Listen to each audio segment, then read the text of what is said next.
Hello friends, जय माता दी। तो आज है नवरात्रि के प्रथम दिन और आज होती है कलश स्थापना। तो कलश स्थापना के बाद, क्योंकि आज प्रथम दिन है, तो माता शैलपुत्री की पूजा की जाती है और कहा जा रहा है कि इस बार माँ शैलपुत्री हाथी पे सवार होकर आ रही हैं, जो बहुत ही शुभ माना जा रहा है। तो इस बार शैलपुत्री माता की पूजा अर्चना बहुत ही विधि विधान से करनी पड़ेगी। तो आई होप आप सभी ने किया होगा, क्योंकि आज शैलपुत्री माता की पूजा अर्चना तो हो गई है और हमारी वीडियो थोड़ा लेट आई है। तो आज मैं आप लोगों के साथ शेयर करूंगी माता शैलपुत्री की एक बहुत ही छोटी सी कहानी, जो आपके दिल को छू जाएगा। तो आज हम सुनेंगे माता शैलपुत्री की कहानी। तो चलिए गाइज, आज माता शैलपुत्री की पावन कथा आप लोगों को सुनाते हैं। माँ दुर्गा को सर्वप्रथम शैलपुत्री के रूप में पूजा किया जाता है। हिमालय के वहाँ पुत्री के रूप में जन्म लेने के कारण उनका नामकरण शैलपुत्री हुआ था। शैलपुत्री माता सती के नाम से भी जानी जाती हैं। इनकी कहानी इस प्रकार है। एक बार प्रजापति दक्ष ने यज्ञ करवाने का फैसला किया। इसके लिए उन्होंने सभी देवी देवताओं को निमंत्रण भेज दिया, लेकिन भगवान शिव को नहीं।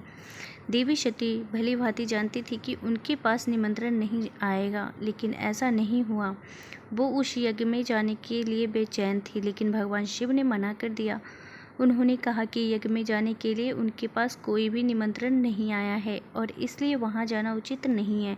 सती नहीं मानी और बार बार यज्ञ में जाने का आग्रह करती रही। सती के ना मानने की वजह से शिव को उनकी बात माननी पड़ी और अनुमति दे दी।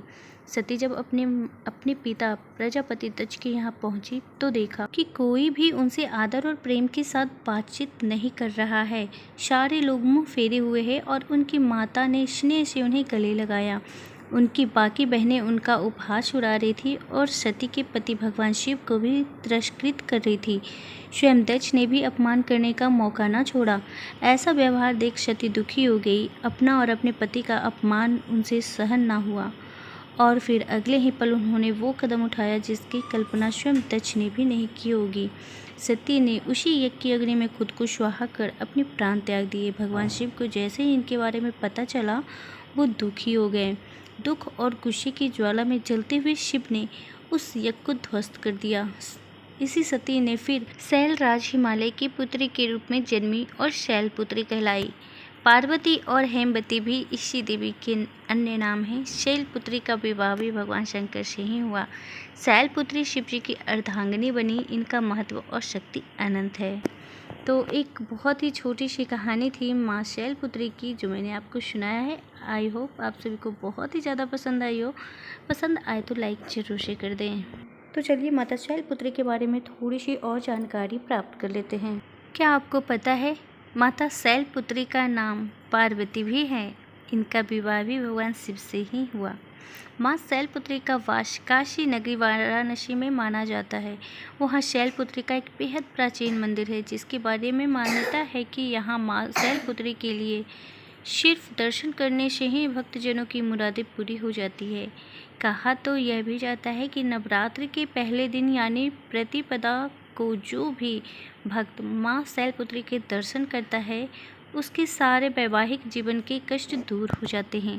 क्योंकि माँ शैलपुत्री का वाहन वृषभ है, इसलिए इन्हें वृषारूढ़ा भी कहा जाता है। इसके लिए बाएं हाथ में कमल और दाएं हाथ में त्रिशूल धारण किए हुए रहती हैं माता शैलपुत्री।